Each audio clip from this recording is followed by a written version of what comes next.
My name is Brittany Hester, and for this project, I am exploring how we can create a symbiotic relationship between people and nature through the built environment. Today's agriculture and farming has become very focused on how much and how fast the land can produce.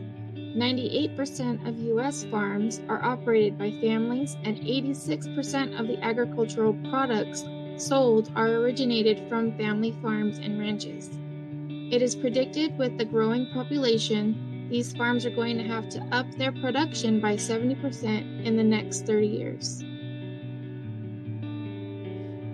Parallel to this problem is the growth of waste. The top 3 sources of waste in America are building materials, food, and plastic. In 2018, 600 million tons of building material waste was produced.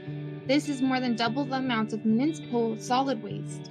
This, with plastic and food, make up approximately 65% of waste in America. Let's jump to the Verde Valley, which is known for the Verde River. The Verde River is one of Arizona's last free-flowing river systems, and it is crucial for Arizona for many reasons.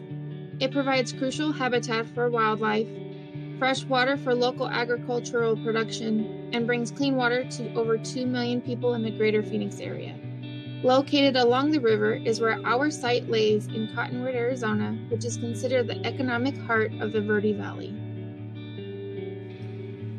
On our site, to help create a symbiotic relationship with people and nature, the idea of land ownership and parcels are dissolved to create a more natural environment. To start building these relationships, we focus on 3 main components and organize these across the site.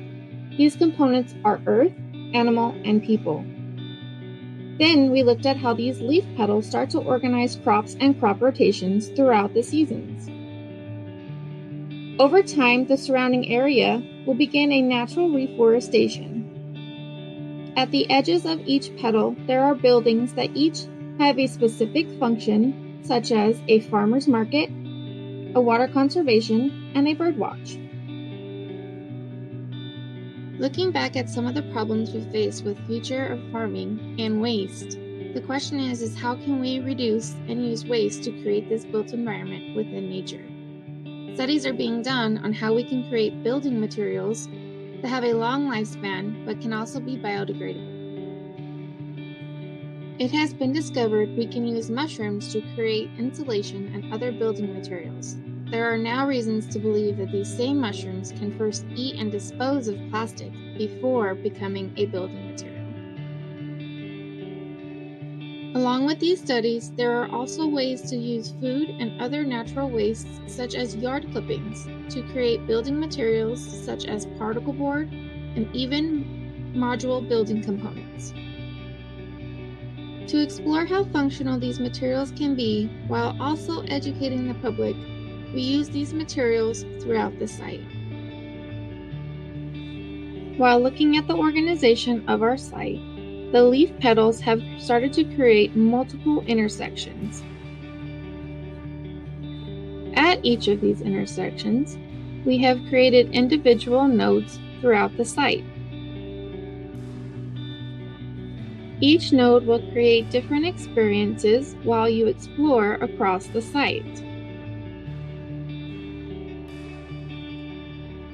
Throughout the site, each node and petal will help teach people how we can live more symbiotically with each other and nature, while implementing a more intimate approach to farming and the community to help tackle some of our bigger issues we see for our future.